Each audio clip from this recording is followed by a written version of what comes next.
welcome in little Fat Beans to the Fat Beans Roasting Lab. Today we're going to be doing the second part 2 of our Colombian roast that we started on the last episode that I did on Twitch.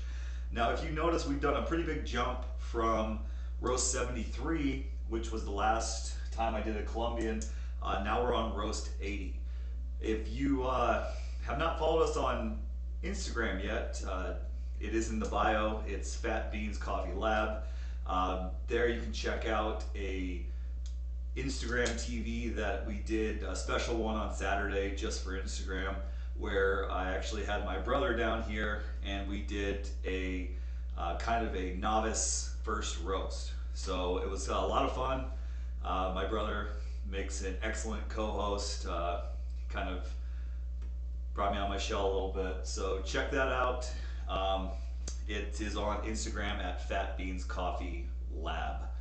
All right, so as noted before, we are going to be doing the second or part 2 of our 1 pound roasting series. Just a quick highlight of what the 1 pound roasting series is. Because I am relatively new to roasting as a whole, there's a lot of varieties I haven't tried out. So what Sweet Maria's does is they will get to sell 8 just random pounds. You don't have a selection of what it is.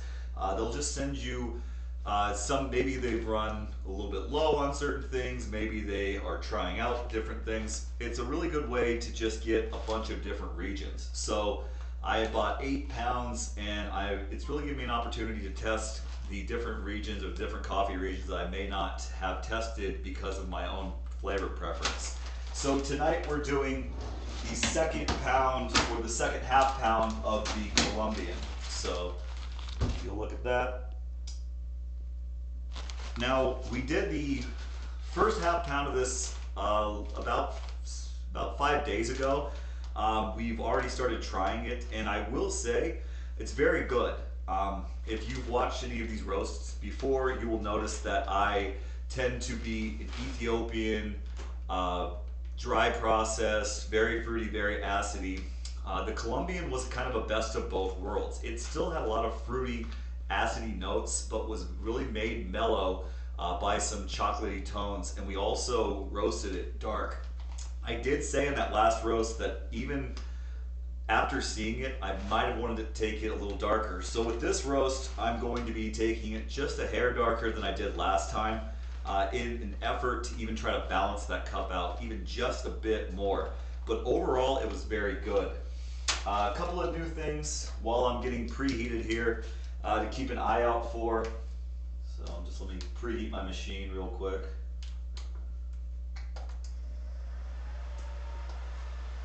Another couple of things to be keeping an eye out for. I recently got a big shipment of an Ethiopian that is meant to, I've been getting some feedback on the Ethiopian from a couple of people that I've let try it, and although they like the fruity and the acidity, this Ethiopian is a little bit more complex, it's a little bit more balanced. So I'm going to be trying to hone that, and I also bought a big bag of Costa Rican. And the Costa Rican offering is going to be the first time that I exclusively am doing that, a medium darker roast. I've been getting a lot of people that say like, hey, we want to try something a little bit darker, we want to try some more chocolatey. So the plan is to get, to perfect the Ethiopian, but also to start doing another offering. So at any given time, I'm always keeping a medium or darker roast and a light roast as kind of well tuned for this machine. So gonna probably be roasting a little bit more this week so I can get a bunch of different roast levels on those two, so I can do a little bit of tasting and see where the optimal roast is for me on those levels.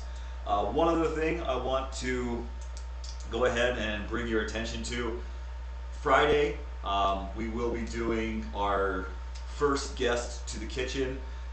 That we'll be bringing in a professional barista to show us their pour over method.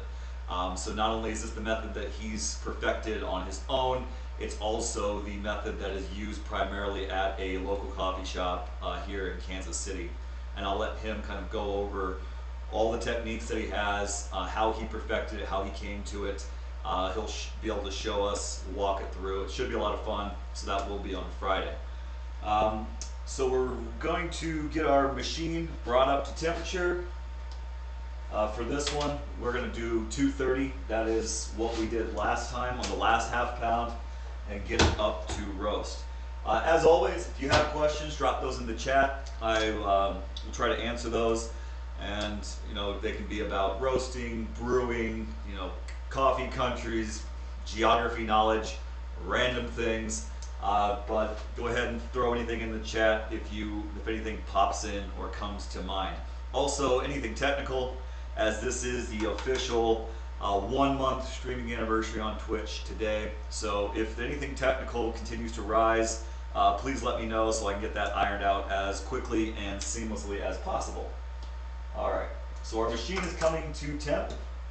If you're just joining us, we're doing the Colombian. So if you're looking at the bean cam here, the Colombian is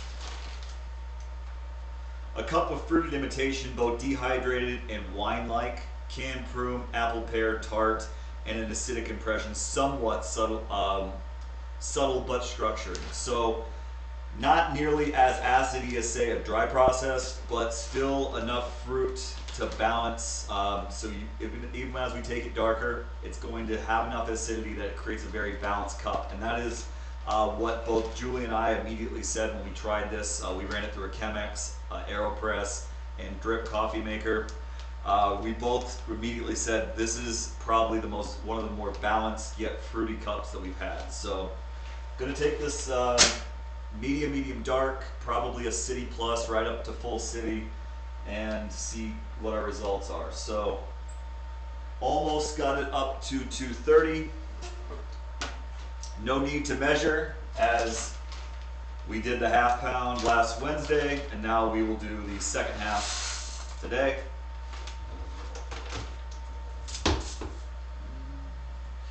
So let's kill the machine, and we'll get fired up here.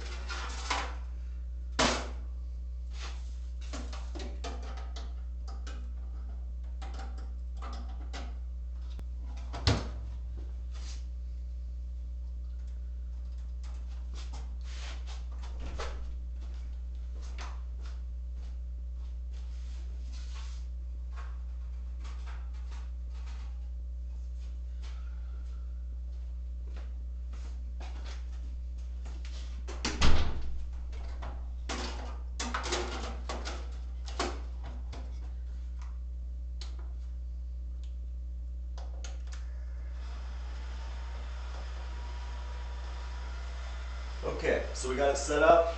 We got to go in full blast, full drum speed, drying out the beans as best as possible. Okay. So we are underway, and we're just going to let the machine start taking it away.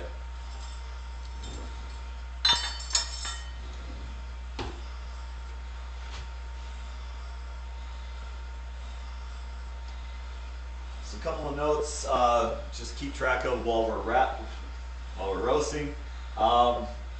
Last time I it went to the first crack. I let it spend about 30 seconds finishing up its first crack, and then I went 45 seconds after that. Immediately I could just tell I wanted to go a little bit longer, so today I'm going to try to let it go about a minute 15 after the last cracking noise, or about a minute 45, almost 2 minutes after I hear first crack. As always, it's going to be tough. I'm very quick triggered, but I think this one can, because it's a Colombian, and Colombians historically can take heat, I'm going to try to let it absorb a little bit more heat for a little bit longer, and see what kind of results I get from that.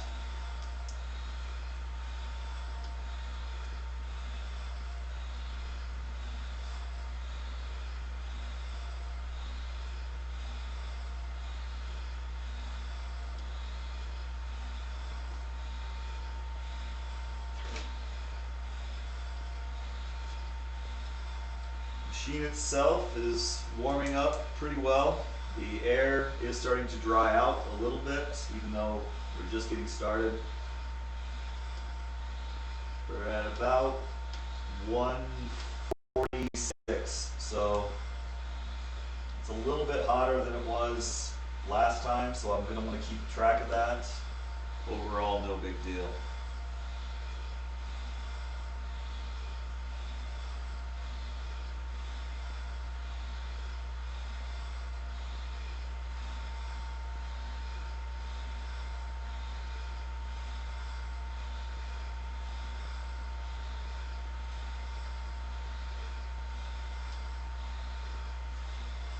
So I will say that the Twitch shows ended up being a lifesaver. One thing I started doing these Twitch streams was to kind of help me log.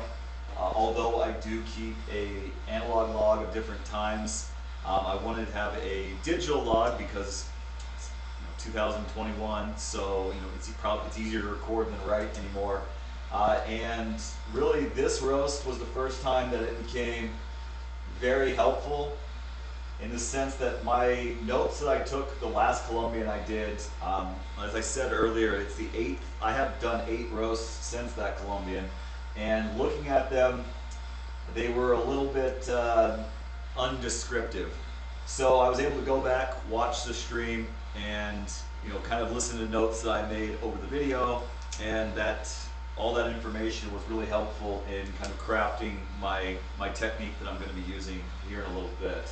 So the Twitch stream is multifaceted, but the long-term log is definitely cannot be overlooked as a major benefit of doing these Twitch streams.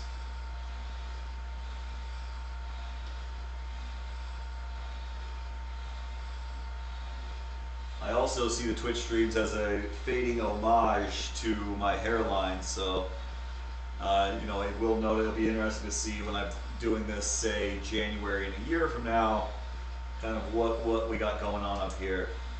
So you guys, since we have this kind of view, you get to see the early and steady decline of the old hairline. But I digress. All right, so 4 minutes in, it's definitely starting to get that early yellowing look. Also, whoops, I guess I can probably feed you the old bean can here. Although there's just one of you, I don't want to neglect you right now. There you go. So you can see the beans are starting to cinnamon up a little bit, really starting to take on some color, which is a good thing. This roast continues to go, it's heating up very quickly, so that is, although not too concerning, it is something to keep an eye out for, as this little machine, the one thing it doesn't like is too much heat. If this was a full-blown roaster, it would be a little bit more able to take on some of the more extreme heats, but this, I've been roasting with it. I've actually roasted quite a bit of batches over the last 2 days, and every time it's hitting those too high of marks, the machine is shutting down, and it's really kind of been messing up my roast. So I want to make sure that I'm not letting it kind of get out of hand here early on. See, Jeannie Lynn McDonald gave me a thumbs up. Thumbs up to you.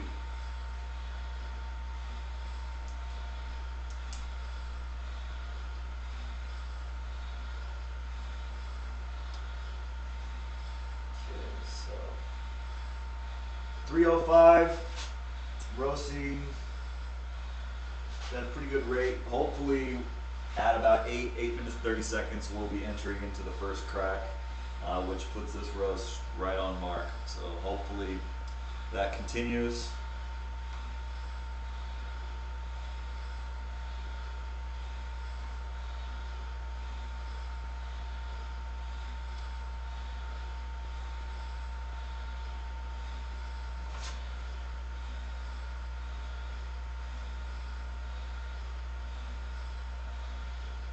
Okay.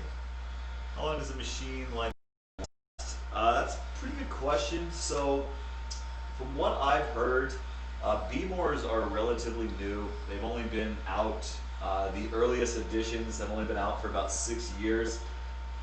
Everything I've read on forums and sites kind of point to them having they have a lot of longevity as long as you clean it out, spray it out about every 5 roasts, keep it clean each roast. They do last a long time. I mean, I've heard people reported being on their like 1,000th, 1,200th roast on it. So the overall longevity seems to be pretty well. The nice thing is it doesn't have very many moving parts, and as long as the heating elements hold, you really don't need to. Not a lot of things that can go bad here.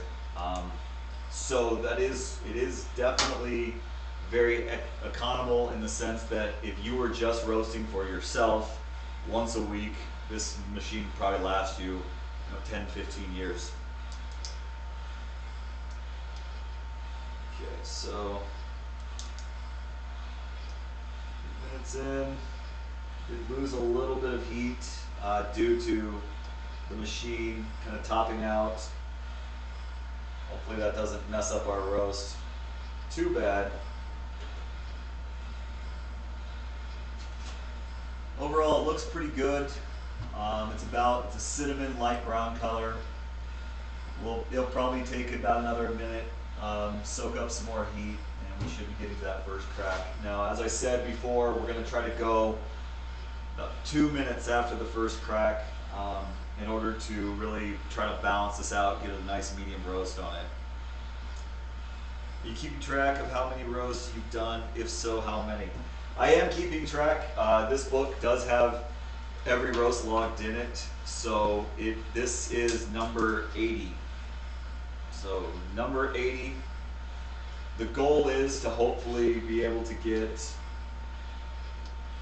200 roasts out of this machine before. I said 200 would be the max. I won't go anything past 200 roasts before I switch out. So we're about halfway through, and if you've heard me talk, I'm already starting to itch for a different machine.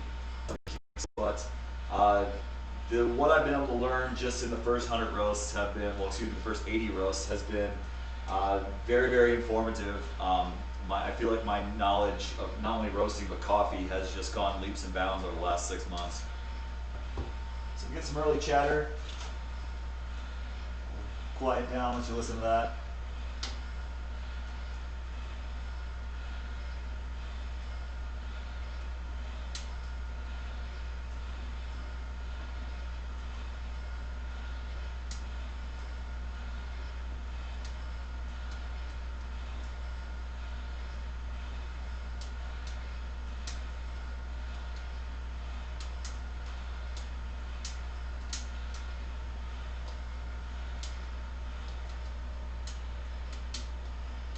So we're going to try to go 2 minutes into this.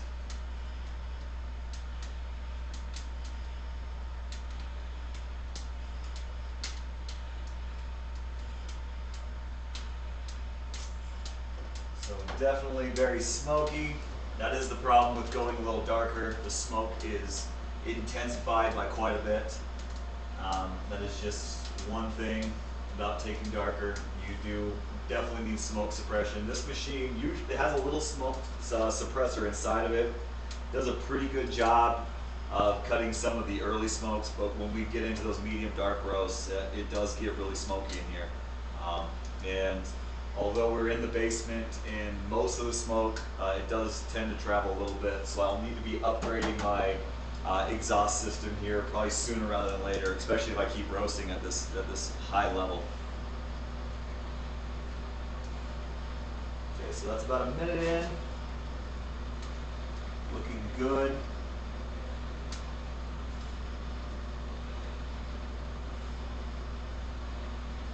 And I think we're going to probably cut it off here in about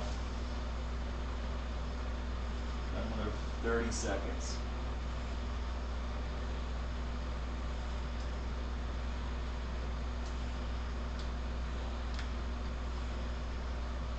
Actually, probably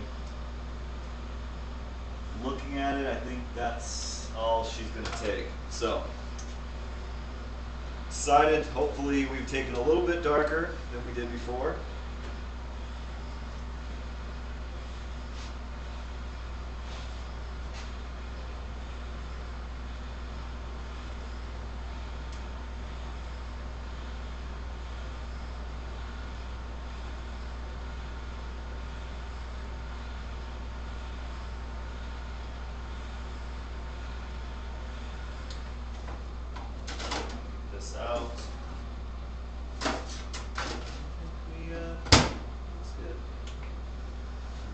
this down. I'll be right back.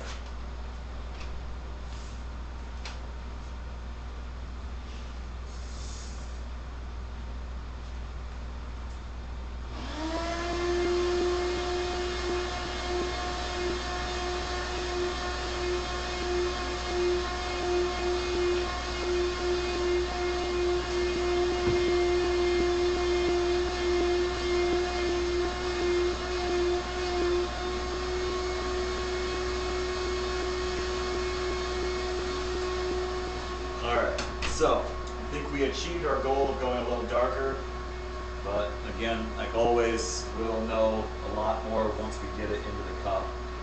But looks good, should make for some tasty coffee. Alright, so as mentioned before, we're going to, this will probably be another week where we do quite a bit of roasts. So a lot more back-to-back, just because I'm going to be trying to perfect a couple of big bags that I've got. That way I can lock it in, get a couple of different samples I can taste, and then choose the roast profiles. I bought a really big bag of Ethiopian.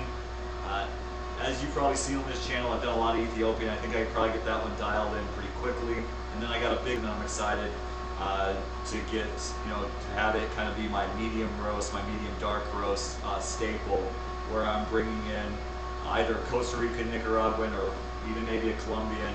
I'm bringing in some bigger bags and starting to do that, adding that to my repetition. So maybe my plan is to maybe start doing an Ethiopian in the morning, the nice fruity light taste, and then moving over to the medium roast, the chocolatey taste in the afternoon. So expanding my palate a little bit there. The roast went pretty well. Again, just to plug it again, on Friday we'll be having our first kitchen guest. We're bringing in professional barista to go over their pour over, just to show you that pour over high level coffee house level coffee is very available, with a couple of easy tricks that he'll point out.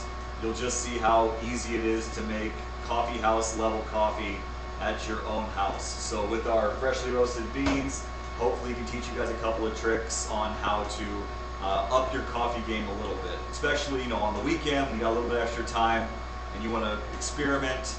He'll come in and show you a pour over method that I've done, I've tried. He'll show you, he's a lot more technical about why he made all those choices. So that should be pretty interesting. That will be on Friday.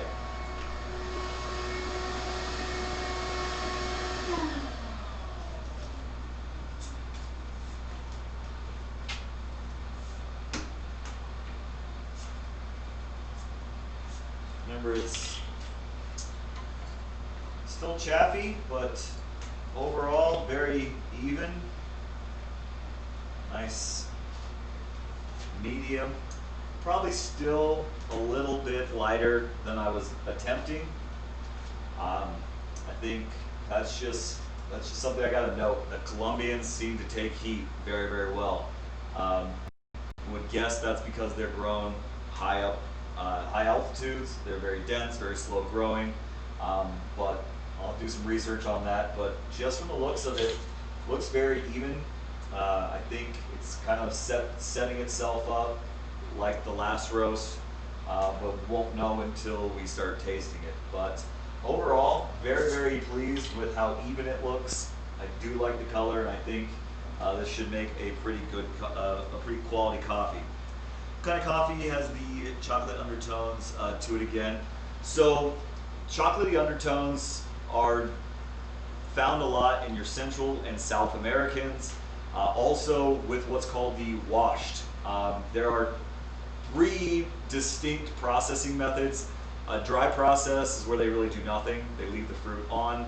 You find that a lot in your Ethiopian, your Kenyans, your African coffees, as well as you'll see it time and again sometimes in Central and South American coffees. Then you have your medium or honey. That's when they'll actually choose to leave like a percentage of the fruit on. So 33%, 40%. You see that a lot in Colombian, El Salvadorian.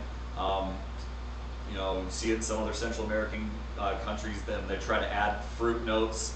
And then there is what's called washed. That's where you wash all the fruit off and you dry it. That process tends to be the most chocolatey.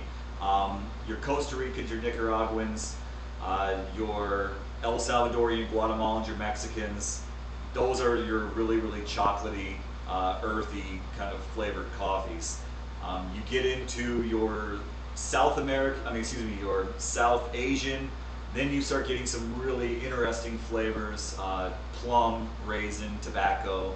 I've seen a lot of flavors come out there, but for the most part, if you're ordering something Central American, and it's why you go to Starbucks, you go to coffee houses, a lot of times they'll offer, most of what they're offering is going to be a Colombian, a Guatemalan, a Costa Rica, Nicaraguan, because that chocolatey taste tends to be what most American consumers are chasing. Good question.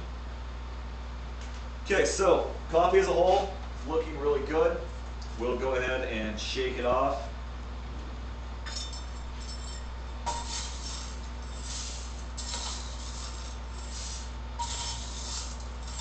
Definitely pleased with how even it roasted, and also just kind of amazed with how much heat. Now I have heard, and this is just from reading on the internet, talking to a couple of people, a lot of roasters like Colombians because how much heat they can take. This allows them to make quality coffee very, very quickly because they can preheat their machine very hot, dump them in, roast them, dump them out, dump another one in without letting it cool down. You get to your softer coffees, your dry process coffees, if you don't bring the machine down cool enough, it has a tendency to scorch. And I'm definitely seeing that with this Colombian, that if I do it again, like, I really can't be so quick triggered because it probably could have taken another 35 seconds of heat pretty easily. But looks good, looks even, so I'm not upset with the roast, even in the slightest, but I will definitely need to make another note that Colombians, go ahead and just give them the heat.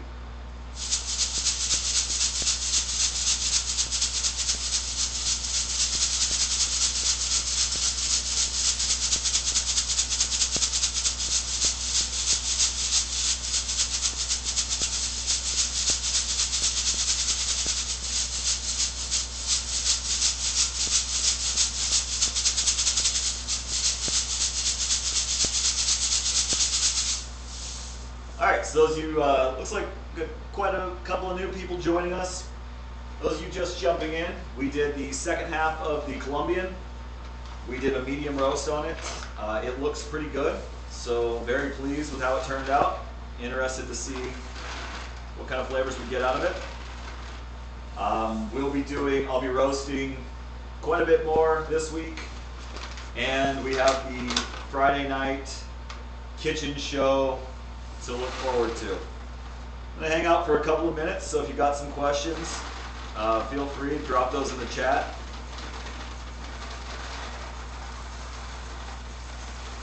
Also, if you're not following me on Instagram, follow us on Instagram at Fat Beans Coffee Lab.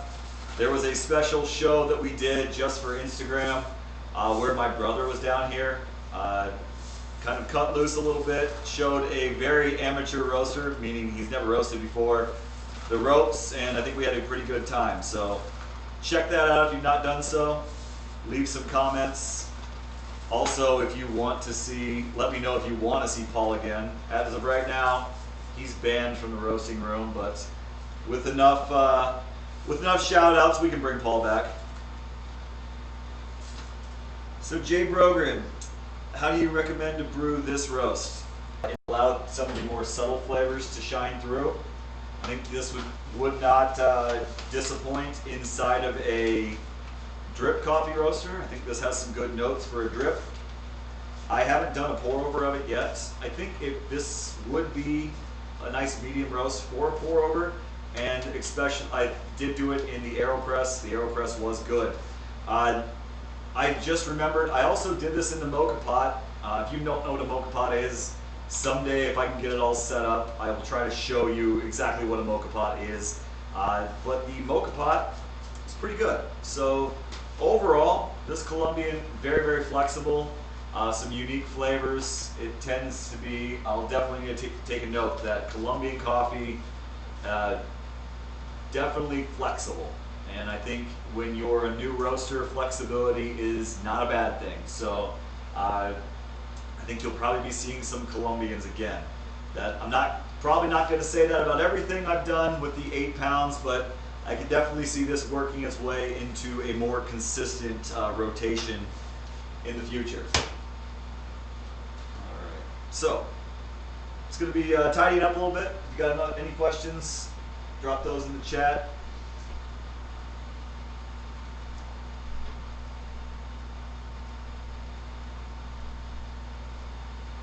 As always, thank you for keeping me company. That's what makes this easy. I have done quite a bit of roasts the last couple of days just with my brother. I made a couple of Christmas presents for him. Been trying to get my own stock back up, and it's a little bit boring without you guys. So I really want you guys to know that you make this a lot more manageable just with your questions. So thank you for that. What has been your favorite roast so far? Of the new varieties, now, because I don't want to just sit here and sound like a broken record and be like, oh, I like Ethiopia.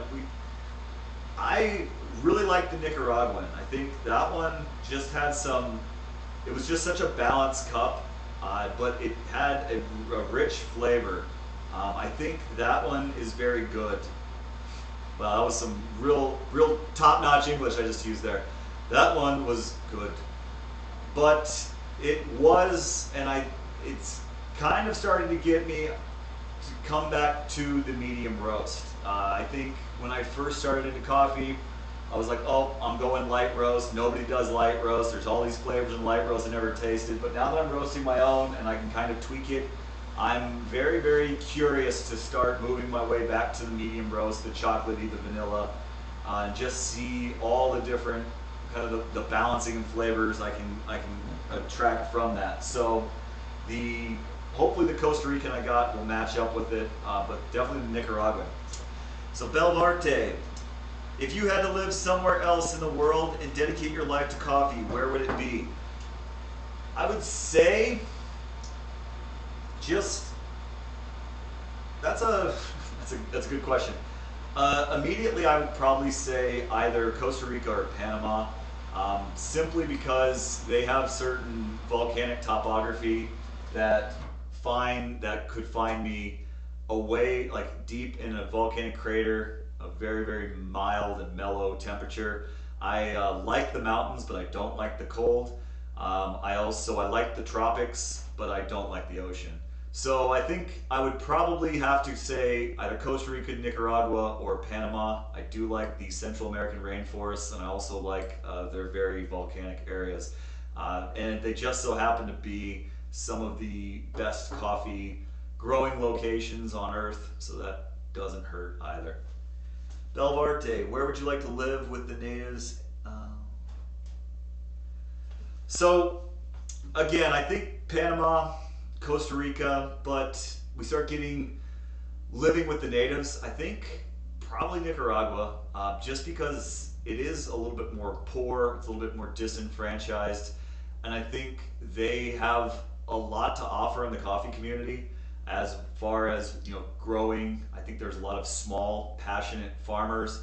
And I think because we haven't had a good relationship in the United States with Nicaragua over the last 30 years, I really believe that we could have a major impact if I could, if Americans or even, British or Scandinavians would take a chance on Nicaragua. I know they have, questionable government, but get in there with those farmers, bring a little bit of income, bring a little bit of notoriety, start building up those farms. Allowing them some of the capital or income to start doing the things that will add them to the specialty market. I think Nicaragua would be a place where coffee could have a major impact on the farmers that are already there, that are relying on it, as well as a couple of tweaks could have a major impact of creating some really fantastic specialty coffees. So again, I think Nicaragua would probably be where I would want to go.